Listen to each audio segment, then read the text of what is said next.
dito, saan kayo punta mo? Ano yung mga bundok-bundok? Oh, dyan lang yun sa... Lapit na yun dito. Sa Imus lang yun. Imus Dasma, Pagitan. Pagka may bakanting araw. Pupunta ko dito. Oo. May bakanting araw.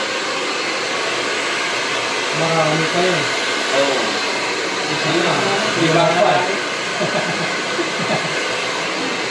Ulit yun. Lagi ko sinasabihan yun, huwag kang mag-preno sa harapan, huwag kang mag-preno sa harapan.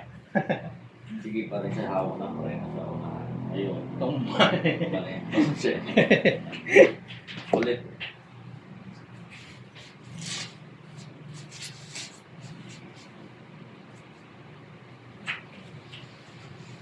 Okay. Yun lang meron din sa harapan.